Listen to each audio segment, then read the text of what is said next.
Hello બાળકો, આજે આપણે ચેપ્ટર નંબર 3 સ્ટાર્ટ કરવા જઈ રહ્યા છે. ચેપ્ટરનું નામ છે સુરેખ પથ પર ગતિ.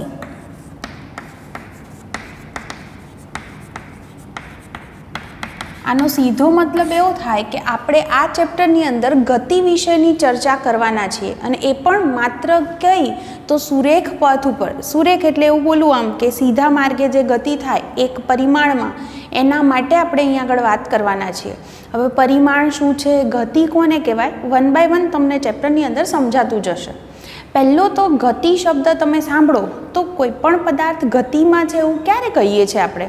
નોર્મલી હું તમને એમ પૂછું કે ગતિ એટલે શું, તો તમે કહી શકો કે આપણે ચાલીએ, આપણે દોડીએ છીએ તો આપણે ગતિમાં છીએ, આવું આપણે બોલીએ છીએ. કોઈ કાર જતી હોય તો એ પણ ગતિમાં છે એવું બોલીએ છીએ.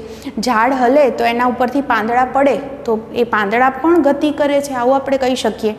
કોઈ સ્ટુડન્ટ મને એવું કહે કે હું જો ઊંઘી જાઉં તો હું સ્થિર છું, હું ગતિમાં નથી. પણ એ સમયે તમારા શ્વાસ તો ચાલે છે, હે ને? તો એ વખતે તમારા શરીરમાં જે ધમની અને શીરા છે એની અંદર લોહી જે છે એનું વહન થઈ રહ્યું છે, તો એ બધી જે વસ્તુઓ છે એ ગતિમાં છે એવું આપણે કહી શકીએ. પણ ફિઝિક્સની અંદર જ્યારે આપણે કોઈ પણ પદાર્થ ગતિમાં છે એવું બોલીએ છીએ ત્યારે હંમેશા સાપેક્ષ ગતિનો વિચાર કરીએ છીએ. હવે આ સાપેક્ષમાં એટલે શું એ સમજાવું. મેં તમને એકાદ વાર આગળ પણ આવું કંઈક કીધું હશે કે તમે કોઈક બે વ્યક્તિની ઉંમરની વાત કરી રહ્યા છો. ધારો કે હાલ હું વાત કરું તો મારી સાપેક્ષે તમારી ઉંમર ઓછી છે, એટલે એ સાપેક્ષ વાત થઈ કે તમે મારા કરતાં નાના છો.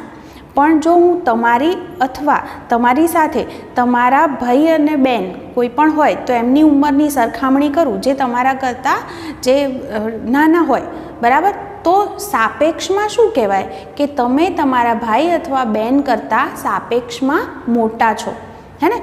તો કમ્પેરિઝન, આપણે જે સાપેક્ષની વાત કરીએ છીએ ત્યારે શું વાત થઈ, મારા કરતાં તમે નાના છો પણ તમારા ભાઈ કે બહેન કરતાં મોટા છો. એટલે આપણે કોની સાપેક્ષે વાત કરી રહ્યા છે એ પ્રમાણે જ હંમેશા આપણો જવાબ હોય.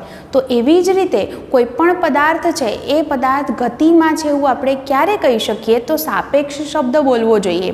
કે ધારો કે મારી પાસે આવી રીતે બે પદાર્થ છે, તો ધારો કે આ પદાર્થ છે, આ પદાર્થનું સ્થાન સમય સાથે આ બીજા પદાર્થની સાપેક્ષમાં બદલાતું હોય. એટલે દાખલા તરીકે બંને હાલ અહીંયા છે, હું 5 સેકન્ડ પછી જોઉં છું તો આ પદાર્થ અહીંયા પહોંચ્યો છે, તો આની સાપેક્ષમાં આ પદાર્થ ગતિ કરે છે એમ કહી શકાય.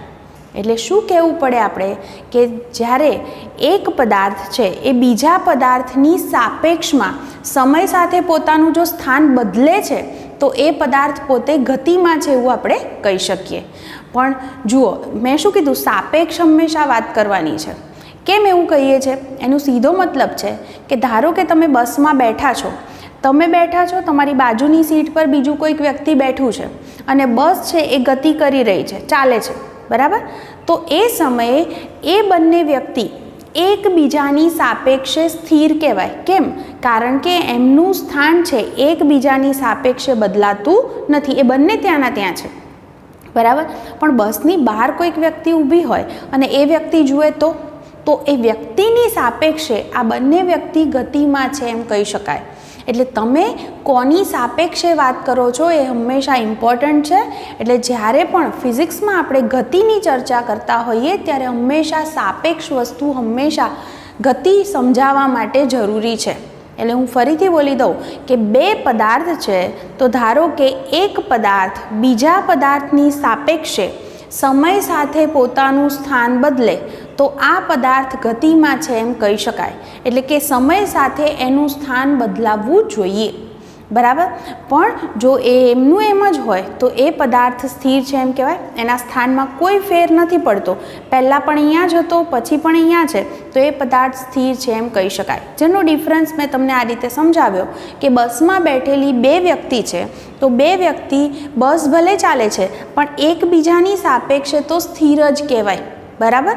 પણ બસની બહાર કોઈક વ્યક્તિ એમને જુએ છે તો એ વ્યક્તિની સાપેક્ષે આ બંને વ્યક્તિનું સ્થાન બદલાયું, બસ અહીંથી અહીંયા ગઈ, તો સ્થાન બદલાયું છે માટે એ બંને વ્યક્તિ ગતિમાં છે એવું આપણે કહી શકીએ. એટલે ફિઝિક્સમાં ગતિ શબ્દ જ્યારે બોલો છો ત્યારે સાપેક્ષ ધ્યાનમાં રાખી અને પછી આપણે હંમેશા વાત કરવાના છીએ. ઓકે, બીજી વસ્તુ કે જ્યારે પણ આપણે અહીંયા ગતિની વાત કરીશું ને ત્યારે હંમેશા કોઈ કણના સંદર્ભમાં આખી વાત કરવાના છીએ. આપણે અહીંયા આગળ જે વાત કરીએ છીએ યંત્રશાસ્ત્ર વિશે, મિકેનિક્સ વિશે વાત કરીએ છીએ, ત્યાં હંમેશા આપણે કણ શબ્દનો ઉપયોગ કરીશું. તો કણ એટલે શું? કણ એટલે એવું કહી શકાય દળ ધરાવતો બિંદુવત પદાર્થ. દળ ધરાવતો બિંદુવત પદાર્થ એટલે એ પદાર્થ જે છે એને આપણે આમ બિંદુવત ધારીએ છીએ, બરાબર, અને એને કંઈક દળ પણ હશે. તો દળ ધરાવતો જે બિંદુવત પદાર્થ છે એને આપણે કણ તરીકે લઈ શકીએ. સામાન્ય રીતે આપણે એવું બોલી શકીએ કે જે કણ હોય એ કણ માત્ર ને માત્ર સુરેખ ગતિ કરી શકે, એટલે આમ સીધી લાઈનમાં ચાલી શકે, બરાબર. તો એની જે ગતિ છે એને આપણે સુરેખ ગતિ તરીકે ઓળખતા હોઈએ છીએ. તો આ રીતે આપણે કણને સમજાવી શકીએ. હવે તમને એમ થાય કે કોને કણ કહેવાય? તો જુઓ, હું એમ કહું કે દાખલા તરીકે મારી પાસે આ પદાર્થ છે, આ ઘન પદાર્થ કહેવાય. તો જો હું એમ કહું કે કોઈક સમયે આના બધા જ કણ અહીંયા છે, થોડાક સમય પછી હું જ્યારે એનું સ્થાન બદલાય છે અને અહીંયા પહોંચે છે તો આના બધા જ કણ એક સાથે જ ગતિ કરશે, બરાબર. એટલે સ્થાનમાં જે ફેરફાર થયો એ સમાન સમયમાં સરખો જ થયો, એટલે બધા એક સાથે જ ચાલે છે એમ કહેવાય. છૂટા છૂટા નથી, એક પહેલાં ગયો બીજો પછી આવે છે એવું નથી થતું. આનો મતલબ એમ થાય કે આમાંથી હું કોઈ એક કણને પ્રતિનિધિ તરીકે લઈ શકું અને એ આખા આ પદાર્થની વાત, ઘન પદાર્થની વાત રજૂ કરે છે એમ કહી શકાય. દાખલા તરીકે તમારા ક્લાસમાં બધાએ એક જ સરખી વાત કોઈને કહેવી હોય તો શું કરો? બધા એકસાથે જો રજૂઆત કરો છો તો કોઈ વાત સાંભળી શકાતી નથી, સમજી શકાતી નથી. તો શું કરો છો? તમે એક લીડર ચૂઝ કરો છો કે ચલો અમારા ક્લાસનો આ લીડર છે, પ્રતિનિધિ છે, અને એ બધા વતી પોતાની વાત કહેશે. તો બધાની જે વાત છે એ સરખી જ છે જે એક વ્યક્તિએ રજૂ કરી. તો અહીંયા આગળ પણ આ આખો પદાર્થ છે એમાં બધા જ કણનું સ્થાન એક સાથે સમય સાથે એક સરખો જ ફેરફાર થાય છે. જો હું તમને આવું દોરીને સમજાવું તો કદાચ વધારે ખબર પડે કે દાખલા તરીકે આ પદાર્થ છે એના કણ A, B અને C હતા, બરાબર. થોડોક સમય થયો અને પછી એમનું જે સ્થાન છે એ પદાર્થનું અહીંયા આગળ પહોંચ્યું તો કણ A અહીંયા હશે, B અહીંયા હશે અને C અહીંયા હશે. તો જેટલા સમયમાં જુઓ આ અંતર છે અહીંથી આ, એ જે અંતર A અને A વચ્ચે આ છે એ જ B અને B વચ્ચે રહ્યું અને એ જ C અને C વચ્ચે રહ્યું. તો એમાં કોઈ ફેર પડ્યો નથી, આ પદાર્થ આમનો આમ જ આગળ ગયો. તો એ સ્થિતિમાં તમે આ ભલે આખો પદાર્થ છે પણ કોઈ એક કણને પ્રતિનિધિ તરીકે લઈ અને એને કણ તરીકે રજૂ કરી શકો છો. તો આવી સ્થિતિમાં એને કણ ગણી શકાય. બીજી કઈ કન્ડિશનમાં કણ કહેવાય? જુઓ, હું જો એમ કહું કે આ આપણી પૃથ્વી છે, બરાબર, અને આ સૂર્ય છે, તો આ બંને વચ્ચેનું જે આ અંતર છે એ અંતરની સાપેક્ષમાં આપણે પૃથ્વી જો કહીએ તો પૃથ્વીનું પરિમાણ, એની સાઇઝ ઓછી કહેવાય. કારણ કે પૃથ્વી જે છે એની ત્રિજ્યા 6400 કિલોમીટર છે. એની સાપેક્ષમાં પૃથ્વી અને સૂર્ય વચ્ચેનું જે અંતર છે ને એ લગભગ 10⁸ મીટરની ક્રમનું છે. તો એનો અર્થ એવો થયો કે આ અંતર ખૂબ જ વધારે છે. એટલે જ્યારે આવા સ્થિતિમાં કે બે પદાર્થો વચ્ચેનું અંતર, એમના પરિમાણ, એમની સાઇઝ એની સાપેક્ષમાં વધારે હોય ત્યારે આવા પદાર્થને પણ આપણે કણ લઈ શકીએ. એટલે સૂર્ય અને પૃથ્વી ભલે એટલી મોટી સાઇઝના છે પણ એ બંને વચ્ચે લાગતું જ્યારે આપણે ગુરુત્વાકર્ષણ બળ શોધીએ છીએ ત્યારે આપણે જ્યારે આવું સૂત્ર લખીએ છીએ કે F = G(m1m2/r²), તો r ખૂબ જ મોટો છે એમના પરિમાણની સાપેક્ષમાં. તો એવી સ્થિતિમાં આ બંને જે છે પૃથ્વી અને સૂર્ય એમને આપણે કણ તરીકે લઈ શકીએ. તો આ બધા કિસ્સામાં આપણે કણની વિશે વિચારી શકીએ. તો કણ કોને કહેવાય? તો દળ ધરાવતો બિંદુવત પદાર્થ એટલે કણ કહી શકાય. આપણે કણ જે છે એની ગતિ વિશે અહીંયા આગળ વિચાર કરવાના છીએ, બરાબર. તો કોઈ પણ પદાર્થને કણ તરીકે ક્યારે લઈ શકાય? બે સ્થિતિ કીધી કે ધારો કે આપણી પાસે કોઈ ઘન પદાર્થ છે તો એવા પદાર્થની અંદર શું થયું કે આ પદાર્થના બધા જ કણો છે એ સમય સાથે એમનું જે સ્થાન બદલાય છે તો બે કણો વચ્ચેનું અંતર બદલાતું નથી. તો એવી સ્થિતિમાં આખા પદાર્થના કોઈ કણને પ્રતિનિધિ તરીકે તમે પસંદ કરી શકો અને એને કણ તરીકે રજૂ કરી શકો છો. બીજી વાત કીધી કે બે પદાર્થોની જ્યારે આપણે વાત કરતા હોય ત્યારે એમની વચ્ચેના અંતરની સરખામણીમાં જો એમનું પરિમાણ ઓછું મતલબ કે નાનું હોય તો એવી સ્થિતિમાં ભલે આ પદાર્થો મોટા છે છતાં પણ આપણે એમને કણ તરીકે લઈ શકીએ. તો અહીંયા આગળ તમે કણ શું છે એટલી વાત સમજ્યા. હવે મેં તમને કીધું કે આપણે અહીંયા આગળ કણની જે વાત કરીએ છીએ એ અહીંયા આગળ જે આપણે ભણવાના છીએ એ યંત્રશાસ્ત્ર કહેવાય. આપણે જે ગતિ વિશેના જે અભ્યાસો કરવાના છીએ એ જે શાખામાં કોઈ કણ છે અથવા પદાર્થ છે એની ગતિ વિશેનો જે અભ્યાસ કરવામાં આવે છે ફિઝિક્સની એ જે શાખા છે એને યંત્રશાસ્ત્ર અથવા તો મિકેનિક્સ તરીકે ઓળખવામાં આવે છે. યંત્રશાસ્ત્ર છે એના બે પ્રકાર છે.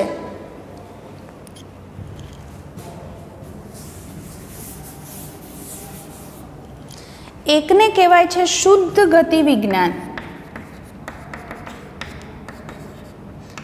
અથવા શુદ્ધ ગતિશાસ્ત્ર લખું અને બીજું છે ગતિશાસ્ત્ર. બંનેની અંદર ફરક શું છે એ સમજો. શુદ્ધ ગતિશાસ્ત્ર એટલે શું? જુઓ, તો શુદ્ધ ગતિશાસ્ત્ર આપણે એવું બોલી શકીએ કે જ્યારે આપણે કોઈ પણ પદાર્થ છે એની ગતિની જ્યારે આપણે ચર્ચા કરતા હોય તો એ દરમિયાન એના કારણો વિશે કંઈ વિચારતા નથી કે કયા કારણે આવી ગતિ છે. તો એવા કારણોની ચિંતા કર્યા સિવાય જો આપણે પદાર્થની ગતિનો અભ્યાસ કરતા હોઈએ તો એ જે શાખા છે એને શુદ્ધ ગતિશાસ્ત્ર તરીકે ઓળખવામાં આવે છે.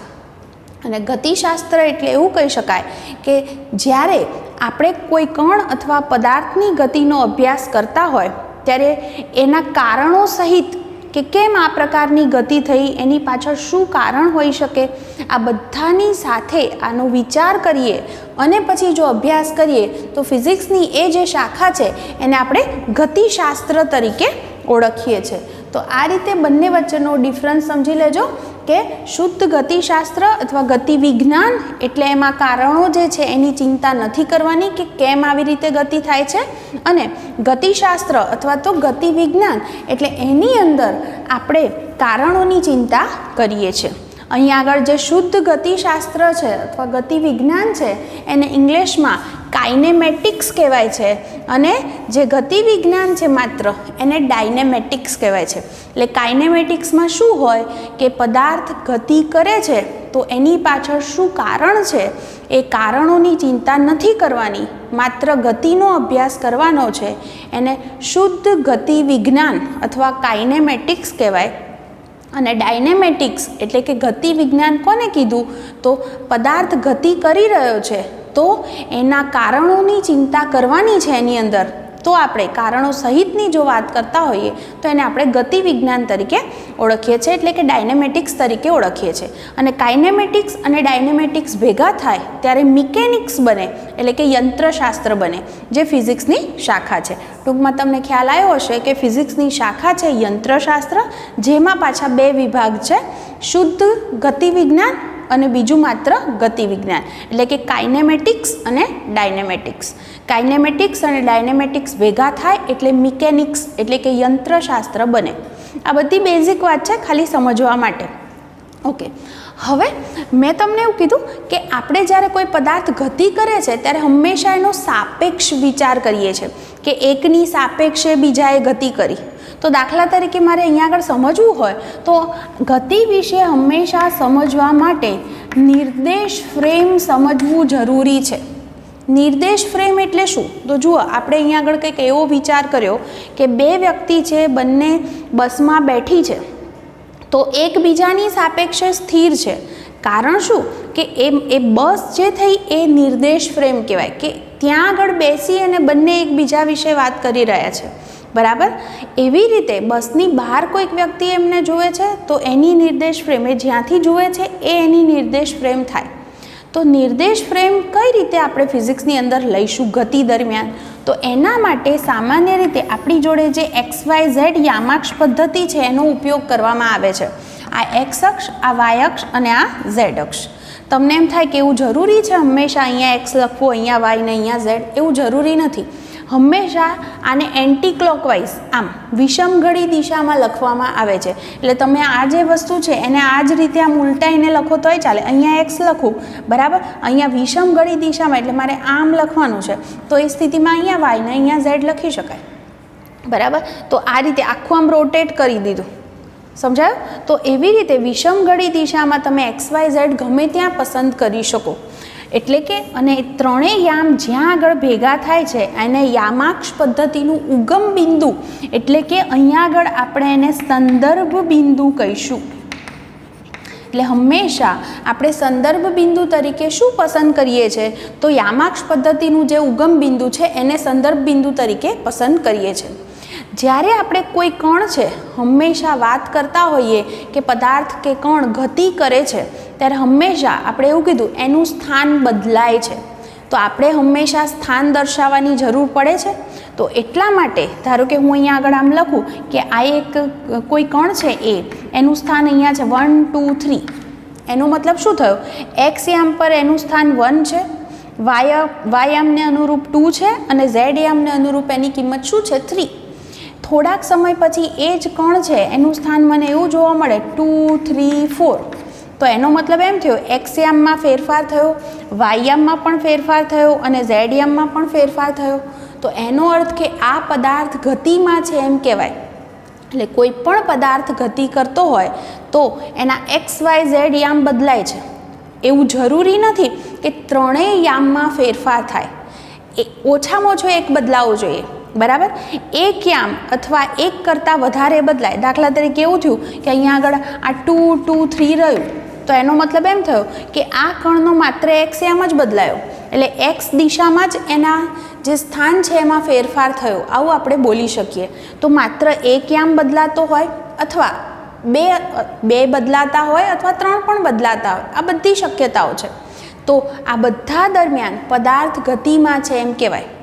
પણ જો એના યામ 1 2 3 હતા, 5 મિનિટ પછી જુઓ છો ને હજી પણ 1 2 3 જ છે, તો એનો મતલબ એમ થયો કે એનું સ્થાન સમય સાથે બદલાયું નથી, તો એ પદાર્થ ગતિ કરતો નથી, એટલે કે એ પદાર્થ સ્થિર છે એવું આપણે કહી શકીએ.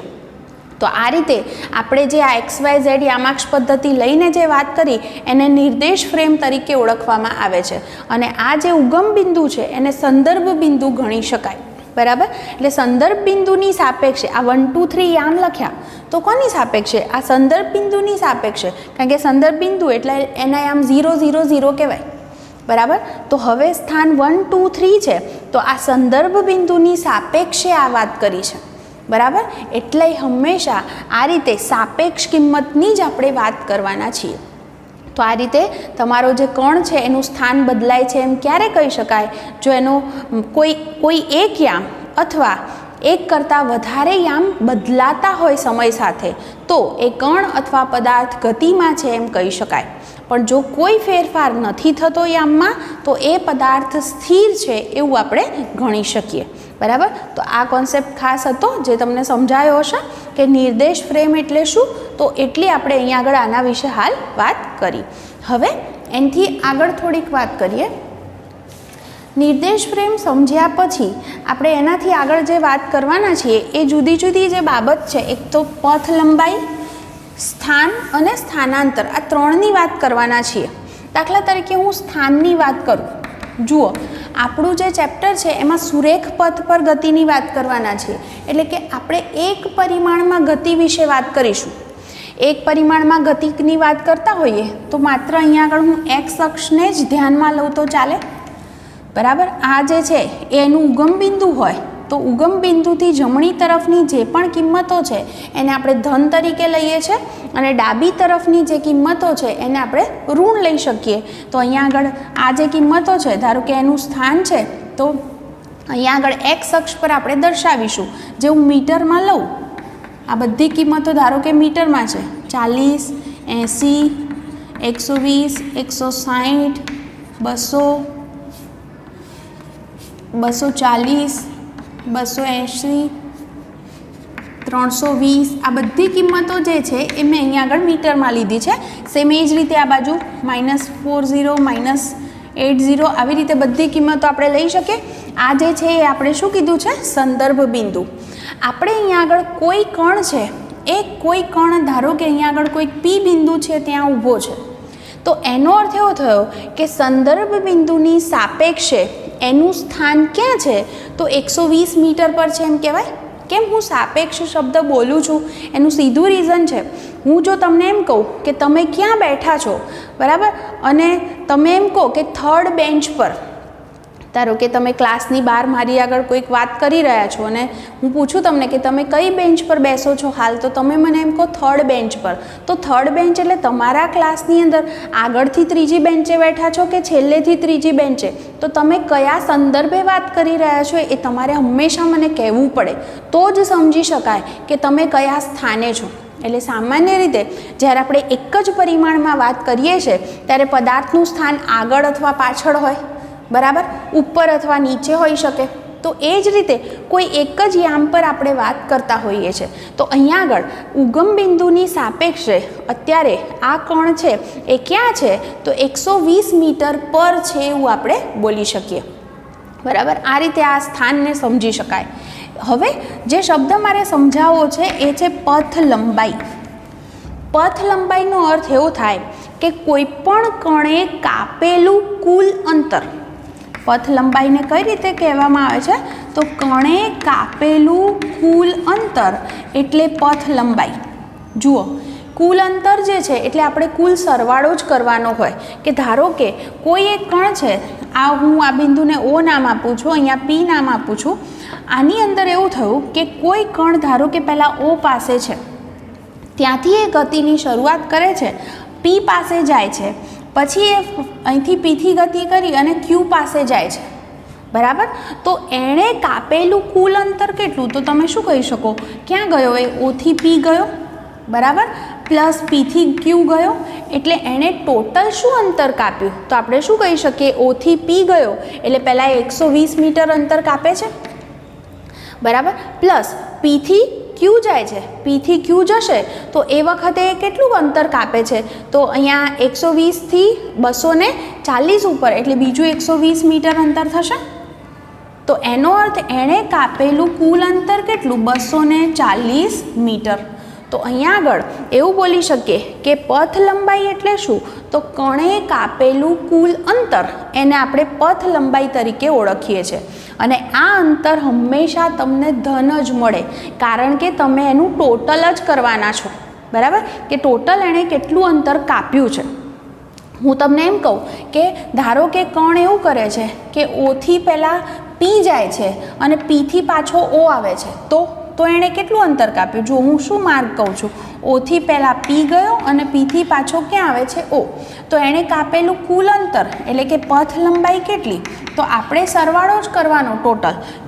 ઓથી પી ગયો એટલે પહેલાં ઓથી પી સુધીનું અંતર લેવાનું, પ્લસ પીથી ક્યાં આવે છે, ઓ પાસે.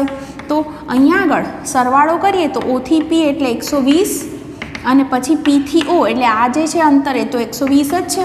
તો ટોટલ શું જવાબ આવ્યો, 240 મીટર. એટલે કે પથ લંબાઈ એટલે એ હંમેશા ધન જ હોય, બરાબર. અને પથ લંબાઈ જે છે એ પથ લંબાઈ અદિશ રાશિ છે એમ કહેવાય. તમને અદિશ અને સદિશ વચ્ચેનો ફરક ખબર જ હશે. અદિશ એટલે એને માત્ર મૂલ્ય જ હોય, દિશા હોતી નથી. અને સદિશનો મતલબ એમ થાય કે સદિશને મૂલ્ય પણ હોય અને દિશા પણ હોય. એટલે કે અહીંયા આગળ પથ લંબાઈ એ અદિશ રાશિ છે, એમાં દિશા કહેવાની જરૂર પડતી નથી, કારણ કે ટોટલ એણે કેટલું અંતર કાપ્યું તો એનો સરવાળો જ આપણે કરવાનો છે.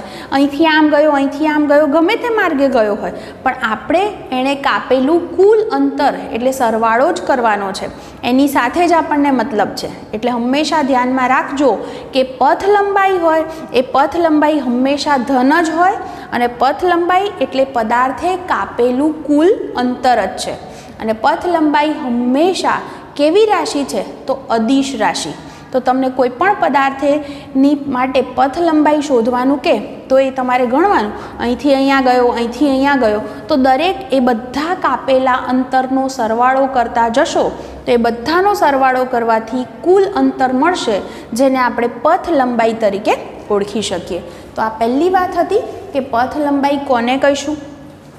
પથ લંબાઈ સમજાય તો એના પછી હવે આગળ બીજો શબ્દ આપણે સમજવો છે, એ છે સ્થાનાંતર.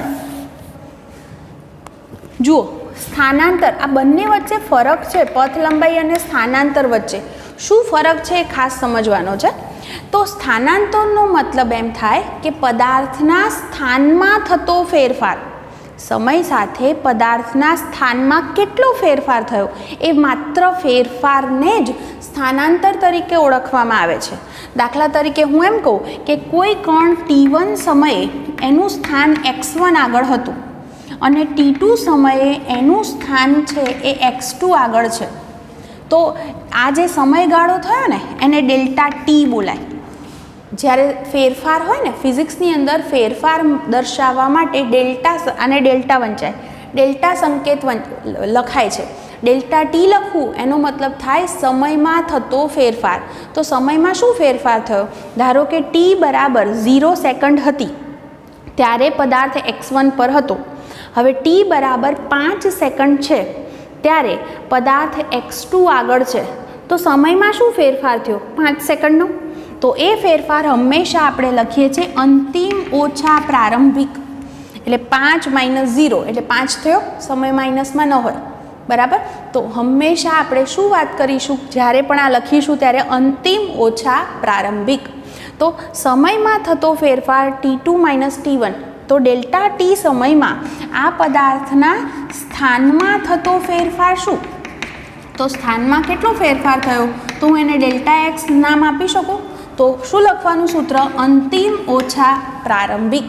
તો સ્થાનમાં થતો જે ફેરફાર છે એને જ સ્થાનાંતર કહેવાય અને એને હંમેશા કેવી રીતે લખાય? x2 - x1.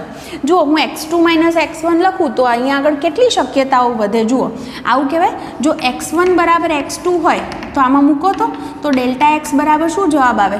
0. આ બે સરખા હોય તો બાદબાકીનો જવાબ શું આવે છે? 0 આવી શકે.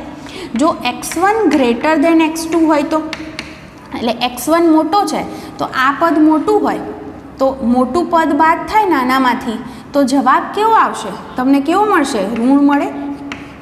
તો ડેલ્ટા એક્સ ઋણ હોઈ શકે. જો x1 is less than x2, મતલબ આ પદ નાનું છે, x1 નાનો છે x2 કરતાં, તો શું થશે? ડેલ્ટા એક્સ તમને કેવો મળશે? ધન મળે. કારણ કે મોટામાંથી નાની કિંમત બાદ થાય તો જવાબ પ્લસમાં મળે. આનો અર્થ એવો થયો કે સ્થાનમાં થતો ફેરફાર એટલે કે સ્થાનાંતર કેવી કિંમત હોઈ શકે? 0, ધન કે ઋણ હોઈ શકે. અને યાદ કરો, પથ લંબાઈ હંમેશા કેવી હતી? ધન જ મળે. પણ સ્થાનાંતર જે છે એ 0 પણ હોઈ શકે, ધન પણ હોઈ શકે અને ઋણ પણ હોઈ શકે. તો આવું આપણે સમજી શકીએ. અને સ્થાનમાં થતો ફેરફાર એટલે સ્થાનાંતર ગણવું હોય તો હંમેશા કઈ રીતે ગણવાનું? અંતિમ ઓછા પ્રારંભિક. એટલે બે વચ્ચેનો તફાવત લો. એમાં તમે કોઈ, ધારો કે પદાર્થ તમે અહીંયા ઊભા છો, અહીંથી આમ જાઓ, ફરીને આમ જાઓ, પછી અહીં આવો, બરાબર. તો તમારે કયા માર્ગે ક્યાંથી ક્યાં ગયા એની ચિંતા નથી કરવાની. તમને સ્થાનાંતર ગણવાનું કે તો તમારે માત્ર શું જોવાનું? અંતિમ સ્થાન અને પ્રારંભિક સ્થાન. એ બંનેનો હું તફાવત લઈ લઉં તો મને સીધો જવાબ જે મળે એને સ્થાનાંતર કહેવાય. અને સ્થાનાંતર સદિશ રાશિ છે, બરાબર. એટલે તમે કઈ દિશામાં ગયા છો એના પર પણ તમારો જવાબ જે છે એ ડિપેન્ડ કરશે. તો અહીંયા આગળ જે છે આટલો ડિફરન્સ તમે સમજ્યા હશો કે પથ લંબાઈ એટલે કાપેલું કુલ અંતર. પથ લંબાઈ કેવી રાશિ છે? અદિશ રાશિ. પથ લંબાઈ હંમેશા ધન જ હોય. જ્યારે સ્થાનાંતરની વાત કરું તો સ્થાનાંતર એટલે શું? તો પદાર્થના સ્થાનમાં થતો ફેરફાર. અને એ ફેરફાર 0 પણ હોઈ શકે, ધન પણ હોઈ શકે અને ઋણ પણ હોઈ શકે. અને સ્થાનાંતર કેવી રાશિ છે? તો શું કહી શકો તમે? સદિશ રાશિ છે. આટલું હંમેશા ધ્યાનમાં રાખજો. હવે જો હું તમને સ્થાનાંતર માટેના થોડાક ઉદાહરણ કહું અહીંયા આગળ આ કિસ્સામાં, તો તમને આ વસ્તુ થોડીક વધારે ખબર પડશે. દાખલા તરીકે મારે એવું કહેવું છે કે કોઈ પદાર્થ પહેલાં O પાસે હતો અને ત્યાંથી એ Q પાસે જાય છે. તો એણે કરેલું સ્થાનાંતર, તો સ્થાનાંતર શું હશે? તો સ્થાનાંતર કેવી રીતે ગણવાનું? તો અંતિમ સ્થાન માઇનસ પ્રારંભિક સ્થાન. તો O થી Q જાય તો અંતિમ સ્થાન શું? તો Qના જે યામ હોય એ લખવાના, માઇનસ પ્રારંભિક ક્યાં હતો? તો O પાસે, તો Oના યામ લખવાના. Qના યામ શું છે? મતલબ 240 છે. અને O એટલે 0 છે, તો બાદબાકીનો જવાબ મને શું મળશે? 240 મીટર. જો હું એમ કહું કે કોઈ પદાર્થ O પાસે હતો, O પાસેથી જાય છે એ Q પાસે, સમજો, અને Q પાસેથી પાછો P પાસે આવે છે, એટલે આવો માર્ગ થયો. O થી ક્યાં ગયો? Q ગયો, અને Q થી ક્યાં આવે છે? P. તો એણે કેટલું સ્થાનાંતર કર્યું? તો તમે કઈ રીતે ગણશો? તો સ્થાનાંતર ગણવા માટે મેં તમને શું કીધું? અંતિમ સ્થાન ઓછા પ્રારંભિક સ્થાન. તો જુઓ, આપણા આ કિસ્સામાં અંતિમ સ્થાન કોણ છે? P, અને પ્રારંભિક સ્થાન કોણ છે? O. તો શું કરવું પડશે? Pનું સ્થાન માઇનસ Oનું સ્થાન. તો અહીંયા આગળ શું જવાબ થશે? Pના યામ શું છે? 120 માઇનસ Oના યામ શું છે? 0. તો તમારો જવાબ શું થયો? 120 મીટર. હે ને? તો એનો અર્થ એવો થયો કે અહીંયા આગળ જે છે તમારે ગમે તે એ O થી Q ગયો, પછી P આવે છે. યાદ કરો, જ્યારે પથ લંબાઈ ગણ્યું ત્યારે આપણે બધાનું ટોટલ કર્યું હતું, બરાબર? પણ સ્થાનાંતર ગણો ત્યારે માત્ર કઈ બે વસ્તુ ધ્યાનમાં રાખવાની? અંતિમ સ્થાન માઇનસ પ્રારંભિક સ્થાન. એ તફાવત લઈ લો એટલે એણે કેટલું સ્થાનાંતર કર્યું છે એ તમને મળી શકે. ચલો હું આવું પૂછું તો કે O થી P જાય છે અને P થી O આવે છે, તો O થી P ગયો અને P થી O આવ્યો, તો શું? તો કઈ રીતે ગણતરી કરશો? તો અંતિમ સ્થાન ઓછા પ્રારંભિક. જુઓ ને, અંતિમ સ્થાન પણ O છે, પ્રારંભિક પણ O છે. તો એણે ભલે જુઓ અહીંથી અહીંયા ગયો, ફરી પાછો અહીંયા આવ્યો, તો એણે કાપેલું કુલ અંતર, પથ લંબાઈ પૂછી હોય તો સરવાળો થાત, હે ને? ડબલ, કે O થી P જાય એટલે 120 અને ફરી પાછો અહીંયા આવે એટલે બીજા 120, એટલે 240 પથ લંબાઈ થાય. પણ સ્થાનાંતર શું? 0. કેમ? એના સ્થાનમાં કોઈ ફેરફાર થયો નથી. સ્થાનાંતર એટલે સ્થાનમાં થતો ફેરફાર, પણ સ્થાન બદલાયું જ નથી. O ઉપર હતો, થોડા સમય પછી ફરી પાછો O ઉપર જ છે. તો એનો અર્થ એવો થયો કે એનું સ્થાનાંતર 0 છે. તમને કોઈ એવું પૂછે કે પદાર્થ અહીંયા છે, ગોળ ફરીને અહીંયા પાછો આવે છે, તો એણે કેટલું સ્થાનાંતર કર્યું? તો 0. કેમ? કારણ કે પ્રારંભિક અને અંતિમ સ્થાન એનું એ જ છે, માટે એનું સ્થાનાંતર 0 થાય. પણ પથ લંબાઈ પૂછે તો એણે આખું ચક્ર માર્યું ને. તો જે વર્તુળનો પરિઘ હોય, પરિઘ તમે જાણો છો 2πr, તો જેટલો પરિઘ હોય એટલું એણે કુલ અંતર કાપ્યું કહેવાય, બરાબર? તો આ બંને વચ્ચેનો ફરક છે એ ખાસ તમારે ધ્યાનમાં રાખવો. તો જુઓ, હવે હું તમને એક બીજી વસ્તુ કહું કે અહીંયા આગળ ઘણી વખતે તમને એવું જોવા મળશે કે પથ લંબાઈ અને સ્થાનાંતર જે છે એ સમાન પણ હોઈ શકે અને અલગ અલગ પણ હોઈ શકે. તો હું બંને ગણીને તમને બતાવું. દાખલા તરીકે પહેલો જે માર્ગ છે એ પહેલો માર્ગ હું આવો પસંદ કરું છું કે પદાર્થ O થી P જાય છે. ચલો, O થી P જશે તો એનો અર્થ કે એની પથ લંબાઈ શું? તો ટોટલ સરવાળો કરવાનો કે O થી P સુધીનું અંતર જે છે 120 મીટર. અને સ્થાનાંતરનો મતલબ શું? અંતિમ સ્થાન ઓછા પ્રારંભિક સ્થાન. તો અંતિમ 120 ઉપર છે, પ્રારંભિક 0 પર હતો, તો જવાબ શું આવ્યો? 120 મીટર. તો તમે જોઈ શકો છો કે આ બંનેના જવાબ સરખા મળ્યા. એનો અર્થ એવો થયો કે અહીંયા આગળ પથ લંબાઈ અને સ્થાનાંતર બંને કેવા છે? સરખા છે, બરાબર? બીજો કિસ્સો કંઈક આવો લઈએ કે તમારો પદાર્થ છે એ O થી Q જાય છે અને Q થી P આવે છે, તો એણે કેટલું પથ લંબાઈ કઈ રીતે ગણશો? તો પહેલાં O થી Q ગયો પ્લસ P થી Q આવે છે, સરવાળો કરવાનો. ચલો, O થી Q જાય એટલે એણે કાપેલું અંતર 240 પ્લસ ફરી પાછો ક્યાં આવે છે? Q થી P. Q થી P આવે એટલે આ બંને વચ્ચેનો ફરક 120નો છે ને, એટલે કેટલું અંતર કાપ્યું કહેવાય? 120. સરવાળો શું થશે? તો 360 મીટર. તો પથ લંબાઈ શું મળી તમને? 360 મીટર. પણ સ્થાનાંતર ગણવાનું હોય તો સ્થાનાંતર કઈ રીતે ગણશો? જુઓ, સ્થાનાંતર એટલે અંતિમ ઓછા પ્રારંભિક. તો અંતિમ સ્થાન શું છે? P, બરાબર? એટલે Pના યામ માઇનસ Oના યામ. ચલો જુઓ તો Pના યામ શું છે? 120 માઇનસ Oના યામ શું છે? 0. તો એનો મતલબ શું જવાબ મળ્યો? 120, બરાબર? તમે આવા કોઈ પણ કિસ્સા વિચારી શકો છો, તો એ બધાની અંદર તમે ચેક કરશો તો હંમેશા તમને જોવા મળશે પથ લંબાઈ અને સ્થાનાંતર સરખા હોઈ શકે, બરાબર, પણ ક્યારેય પણ સ્થાનાંતરનું મૂલ્ય પથ લંબાઈ કરતાં વધશે નહીં.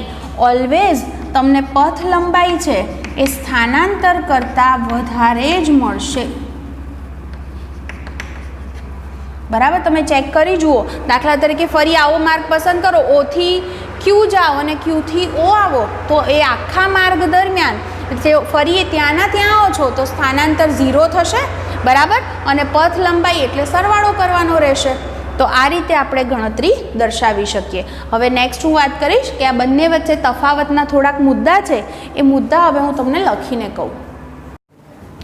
જુઓ, પથ લંબાઈ અને સ્થાનાંતર વચ્ચે શું તફાવત છે એના થોડાક મુદ્દા છે, તો સમજી લો. જુઓ, પહેલો મુદ્દો કે છે કે ગતિ કરતાં કણ વડે કાપેલું સાચું અંતર છે. પથ લંબાઈ શું દર્શાવે છે? કણે ગતિ કરતો હોય તો એણે શું અંતર કાપ્યું છે એ સાચું અંતર તમને આના દ્વારા મળી શકે. પણ સ્થાનાંતર માટે એમ કહેવાય કે જો એક જ દિશામાં ગતિ ન થતી હોય તો કણ વડે કપાયેલું સાચું અંતર દર્શાવતું નથી. દાખલા તરીકે આમ સીધો જતો હોય તો આપણે અંતિમ અને પ્રારંભિક સ્થાન વચ્ચે તફાવત લઈએ તો સાચું કેટલું અંતર કાપ્યું એ મળી શકે. પણ જો એની ગતિ આમ એક જ દિશામાં નથી જતી, બરાબર, પણ ફરીને આમ આવે છે, આમ જાય છે, આવું થયું તો એવી સ્થિતિમાં એણે સાચું કેટલું અંતર કાપ્યું છે એ આપણે સ્થાનાંતરની મદદથી મેળવી શકતા નથી. બીજો ડિફરન્સ ક્લિયર છે કે આ રાશિ અદિશ છે અને આ રાશિ સદિશ. ત્રીજું પણ આપણે સમજ્યા કે પથ લંબાઈ હંમેશા આપણને ધન મળે છે, જ્યારે સ્થાનાંતર છે એ ધન, ઋણ કે શૂન્ય હોઈ શકે છે. ત્યારબાદ એવું કહીએ કે ગતિ થતી હોય તો પથ લંબાઈ ક્યારેય શૂન્ય હોઈ શકે નહીં. પદાર્થ ગતિ કરે છે એનો મતલબ કે એનું સ્થાન બદલાશે, તો એનું સ્થાન બદલાય છે એટલે અહીંથી ધારો કે અહીંયા ગયો તો એણે કંઈક અંતર તો કાપ્યું હશે, તો એના દ્વારા જવાબ શોધીએ તો એ જવાબ ક્યારેય પણ આપણને શૂન્ય મળતો નથી. જ્યારે સ્થાનાંતરના કિસ્સામાં કહી શકાય કે ગતિ થતી હોય છતાં સ્થાનાંતર શૂન્ય હોઈ શકે, કારણ કે પદાર્થ અહીંયાથી ગતિ કરે જઈને ફરી પાછો અહીં આવે તો પ્રારંભિક અને અંતિમ સ્થાન એનું એ જ રહેતું હોય, તો એવી સ્થિતિમાં સ્થાનાંતર શૂન્ય હોઈ શકે છે. બીજું, જો ગતિ સુરેખ રહેતી હોય તો પથ લંબાઈ અને સ્થાનાંતર સરખા જ મળે. સુરેખ આમ સીધો જ જાય છે પદાર્થ, તો અહીંયા છે અને પછી અહીંયા પહોંચ્યો તો પથ લંબાઈ આટલી થઈ, સ્થાનાંતર પણ એટલું જ થાય, કારણ કે અંતિમ અને પ્રારંભિક સ્થાન એનું એ જ છે માટે, બરાબર, જે પહેલા કિસ્સામાં છે એ જ. તો બંને સરખા મળી શકે. પણ સુરેખ ગતિ ન થતી હોય તો કોઈ પદાર્થ આપણે કીધું એમ અહીં જાય, ફરી આમ જાય, ગમે તેમ ગતિ કરતો હોય તો એવી સ્થિતિમાં પથ લંબાઈ એટલે તો બધો જ સરવાળો થઈ જવાનો, પણ સ્થાનાંતર એટલે માત્ર અંતિમ અને પ્રારંભિકનો જ તફાવત આવશે. તો એવા કિસ્સામાં પથ લંબાઈ વધારે મળશે કોના કરતાં? સ્થાનાંતર કરતાં. અને છેલ્લો મુદ્દો કે આના પરથી દરેક વખતે પદાર્થનું અંતિમ સ્થાન નક્કી થઈ શકતું નથી, કારણ કે આપણે જોયું કે પદાર્થ આમ જઈને ફરીને પાછોય આવતો હોય, બરાબર, તો આપણે ક્યારેય એનું અંતિમ સ્થાન નક્કી કરી શકતા નથી દર વખતે. પણ આના પરથી આપણે એનું અંતિમ સ્થાન નક્કી કરી શકીએ છીએ, કારણ કે અંતિમ અને પ્રારંભિક સ્થાનનો એ તફાવત જ દર્શાવે છે એવું આપણે કહી શકીએ. તો આ બંને વચ્ચેના મુદ્દા હતા, એ તમારે થોડાક લખી લેવા, બરાબર. હવે હું એના પછી થોડીક વાત કરીશ એનાથી આગળ.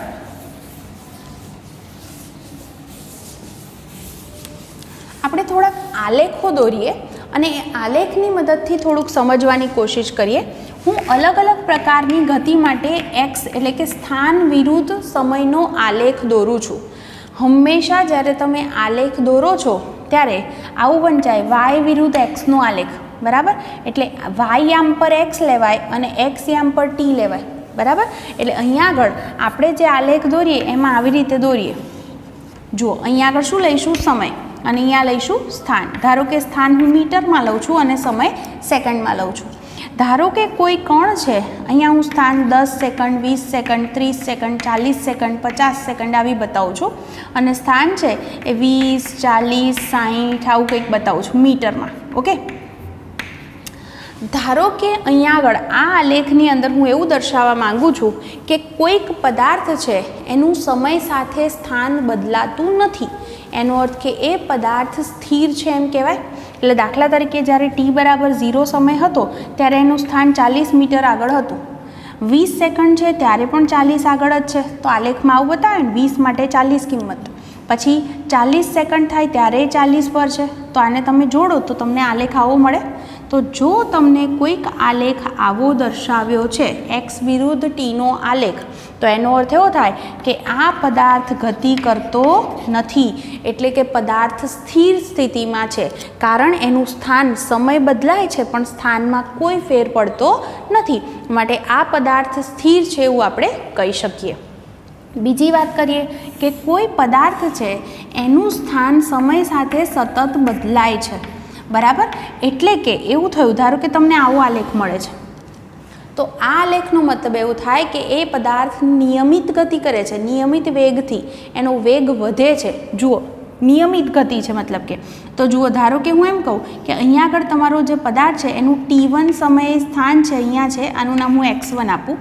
પછી જ્યારે T2 સમય થયો ત્યારે એનું સ્થાન આટલે પહોંચ્યું x2 આગળ, તો એના સ્થાનમાં આટલો ફેર પડ્યો ડેલ્ટા x, અને સમયમાં શું તફાવત છે, ડેલ્ટા ટી આટલો છે.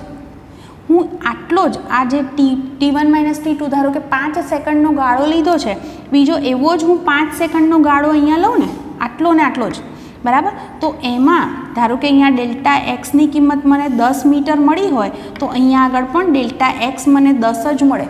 એટલે સમાન ગાળામાં સ્થાનમાં થતો ફેરફાર સરખો જ રહ્યો. તો એવી સ્થિતિમાં આ પદાર્થની જે ગતિ છે એ ગતિ નિયમિત છે એવું આપણે કહી શકીએ, અને વેગ જે છે એ નિયમિત રીતે ધન છે એવું આપણે બોલી શકીએ, બરાબર. આમ જાય છે, આલેખ આમ છે ને, એટલે એનો અર્થ એનો વેગ ધન છે એવું આપણે બોલી શકીએ. તો અહીંયા આગળ આટલી વસ્તુ સમજાયું તમને કે સમાન સમયગાળામાં સ્થાનમાં જે ફેરફાર થયો, પહેલામાં જેટલો ફેરફાર છે એટલો જ ફેરફાર બીજામાં છે, તો એ ગતિ કેવી કહી શકીએ આપણે, નિયમિત ગતિ છે એવું આપણે કહી શકીએ. ત્રીજો આલેખ હું કંઈક આવો દર્શાવું. જુઓ કે અહીંયા આગળ સમય સાથે એનું જે સ્થાન છે એ સ્થાન કંઈક આવો આલેખ છે. તો આ જે ગતિ છે, જુઓ, એમાં ધીમે ધીમે શું થાય છે, વધે છે, ઘટે છે, એનું સ્થાન ગમે તેમ થાય છે. તો આવી ગતિને અનિયમિત ગતિ આપણે કહી શકીએ. અને એવા કિસ્સામાં જુઓ, અનિયમિત ગતિનું હું બીજું પણ એક ઉદાહરણ આપું કે ધારો કે સમય સાથે સ્થાન આવી રીતે દર્શાવ્યું છે, બરાબર. કોઈક આલેખ આવો છે કે ધારો કે મને આવો આલેખ મળ્યો, આનો અર્થ શું થયો, ધારો કે અહીંયા આગળ સમય હું 10, પછી અહીંયા આગળ આ કિંમત કંઈક 40 લઉં અને આવી કંઈક કિંમતો છે. તો આનો અર્થ એવો થયો કે પહેલાં શું થયું, એ પહેલાં શરૂઆતમાં અચળ મતલબ 0 છે એનું સ્થાન, બરાબર. શરૂઆતમાં સ્થાન કેવું છે, 0 છે, એનો અર્થ એવો થયો કે શરૂઆતમાં પદાર્થ સ્થિર છે. પછી અહીંયા આગળ જ્યારે t બરાબર 10 સેકન્ડ સમય થયો, બરાબર, ધીરે ધીરે એનો વેગ પહેલાં શું થયો, વધ્યો, એટલે એનું આમ આલેખ જાય છે એટલે વધારો થયો. પછી આમ સ્ટ્રેટ લાઇન છે એટલે એની ગતિ આવી થઈ, નિયમિત ગતિ થઈ. અને પછી જે છે અહીંયા આગળ જ્યારે 40 સેકન્ડ સમય થયો ત્યારે એનું સ્થાન બદલાતું નથી, એટલે કે એ પદાર્થ સ્થિર થઈ ગયો. દાખલા તરીકે તમે બાઇક સ્ટાર્ટ કર્યું, બરાબર, એટલે શરૂઆતની અંદર તમે ઊભા હતા, ઓકે, પછી તમે ધીરે ધીરે એને રેસ આપો છો, એટલે ધીમે ધીમે શું થયું, ધીમે ધીમે તમારો વેગ વધ્યો, બરાબર, તમારું સ્થાન સમય સાથે બદલાયું. પછી તમે એક ધારી ઝડપે ગતિ કરી રહ્યા છો, બરાબર. તો એનો અર્થ એવો થાય કે સમય સાથે તમારું સ્થાન નિયમિત રીતે બદલાય છે. તો આવો આલેખ થયો. અને પછી તમે બ્રેક મારો તો સમય તો આગળ જવાનો જ છે, પણ તમે બ્રેક મારી એટલે તમારું સ્થાન બદલાતું નથી. તો એવા કિસ્સામાં તમને આ પ્રકારનો આલેખ મળી શકે. હવે થોડીક પ્રેક્ટિસ થાય એના માટે હું તમને થોડોક જે છે દાખલા જેવી થોડીક પ્રેક્ટિસ કરાવી દઉં, એટલે તમને થોડોક વધારે આઈડિયા આવે. જુઓ, અહીંયા મેં 3 આકૃતિ દર્શાવી છે. એ 3 આકૃતિની અંદર આપણે પથ લંબાઈ અને સ્થાનાંતર શોધવા છે. ધારો કે તમે કાર લઈને નીકળો છો, A થી B પર જાઓ છો અને B થી C પર જાઓ છો, ત્રણેય કિસ્સામાં, બરાબર. અહીંયા આગળ જે છે હું A છે ત્યાં જ C લખી દઉં, ઓકે. તો હવે જુઓ, તમને પથ લંબાઈ અને સ્થાનાંતર શું મળશે. પહેલાં હું પથ લંબાઈ શોધું આમાં. તો પથ લંબાઈ એટલે કાપેલું કુલ અંતર. તો A થી B ગયા પ્લસ B થી C જાઓ છો. A થી B સુધીનું અંતર 3 કિલોમીટર છે અને B થી C સુધીનું અંતર 4 કિલોમીટર છે. એ ટોટલ તમને પથ લંબાઈ શું મળી, 7 કિલોમીટર. હવે આ જુઓ, તમને ખબર છે કે આ કાટકોણ ત્રિકોણ છે, તો પાયથાગોરસ પ્રમાણે તમે કર્ણ શોધી શકો, √3² + 4². તો આ જવાબ તમને 5 કિલોમીટર મળશે. તો હવે સ્થાનાંતર એટલે શું? તો સ્થાનાંતર એટલે એવું કહી શકાય અંતિમ સ્થાન ઓછા પ્રારંભિક. તો અંતિમ સ્થાન સી હતું અને પ્રારંભિક એ હતું, એટલે કે આટલું જે છે એ તમને એ સી આ સ્થાનાંતર દર્શાવે છે. તો એ જવાબ શું છે? 5 કિલોમીટર. તો તમે જોઈ શકો છો પથ લંબાઈ 7 કિલોમીટર છે, જ્યારે સ્થાનાંતર શું મળ્યું તમને? 5 કિલોમીટર. બીજા કિસ્સામાં પણ એ જ રીતે આપણે ગણતરી કરીએ તો જુઓ તમે પથ લંબાઈ એટલે કાપેલું કુલ અંતર. તો જુઓ એ એથી બી અને બીથી સી આવે છે. તો તમે જોઈ શકો છો અર્ધવર્તુળ છે આ. તમને એમ થાય કે અહીંયા આગળ તો મને આ અંતર કે આ અંતર નથી આપ્યું, મારે કઈ રીતે ગણવું? તો તમે જોઈ શકો છો અર્ધવર્તુળ માર્ગ છે. વર્તુળ હોય ને આખું, તો ફરીને આમ પાછા આવો તો એ અંતર એનું પરિઘ જેટલું થાય, 2πr. તમે આવા કંઈક દાખલા ગણ્યા હશે કે વર્તુળાકાર ગ્રાઉન્ડ છે અને એને તાર બાંધવો છે, હે ને? તો કેટલું, તો તમે એના માટે એને પરિઘની ગણતરી કરી અને પછી કેટલી કિંમત થશે, આવા દાખલા કંઈક ગણેલા હશે 10મામાં. તો અહીંયા આગળ કહું તો અર્ધવર્તુળ છે એટલે એવું કહી શકાય એ અર્ધવર્તુળ છે એટલે પરિઘ કરતાં અડધું અંતર થયું, બરાબર. તો જુઓ તમે અંતર આર કેવી રીતે મળે? આની ત્રિજ્યા તો તમને O થી C સુધીનું આ ત્રિજ્યા જ છે 1 કિલોમીટર. તો 1/2 × 2π એટલે 3.14 અને આર એટલે 1 કિલોમીટર છે. આ બે કેન્સલ થયા, જવાબ થયો 3.14 કિલોમીટર. કેમ કિલોમીટર લખું છું? બધું જ કિલોમીટરમાં હતું માટે. તો આ પથ લંબાઈ મળી. અને સ્થાનાંતર એટલે શું? તો સ્થાનાંતર એટલે ફરી પાછું પ્રારંભિક અને અંતિમ બે જ સ્થાન જોવાના. અંતિમ ઓછા પ્રારંભિક એટલે A થી C સુધીનું જ મને જવાબ જે હોય એ જ કહી શકાય. તો યામ હોય ત્યારે આપણે બાદબાકી કરીએ છીએ, બરાબર. પણ અહીંયા આગળ શું થશે? ટોટલ આ જે હોય એ શું થયું? 1 + 1 એટલે 2 કિલોમીટર. તો અહીંયા આગળ સ્થાનાંતર મને 2 કિલોમીટર મળ્યું. ત્રીજા કિસ્સામાં જુઓ અહીંયા પથ લંબાઈ શોધવી હોય તો શું કરશો? A થી B આવ્યા અને B થી પાછા C આવ્યા એટલે ફરી તમે અહીં જ પહોંચ્યા છો. એટલે પથ લંબાઈ એટલે પરિઘ જેટલી થાય. તો જુઓ પરિઘ એટલે પાઈ રહેવા દો, R જે છે એ R 1 કિલોમીટર છે. તો પથ લંબાઈ શું થઈ? 2π કિલોમીટર લખાય, બરાબર. અને સ્થાનાંતર શું થયું? તો સ્થાનાંતર શું લખશો? તો ફરીને પાછા તમે ત્યાંના ત્યાં જ પાછા આવ્યા છો, એનો મતલબ તમારા સ્થાનમાં કોઈ ફેર પડ્યો નથી. તો સ્થાનાંતર 0. તો આજે અહીં સુધી આપણે વાત કરીશું, બાકી નેક્સ્ટ ટાઈમ. અને આને બરાબર સમજી લેજો, કારણ કે આ કોન્સેપ્ટ બહુ જ જરૂરી છે. તો બહુ ધ્યાનથી આને સમજી અને ટેક્સ્ટબુકમાંથી વાંચી લેજો.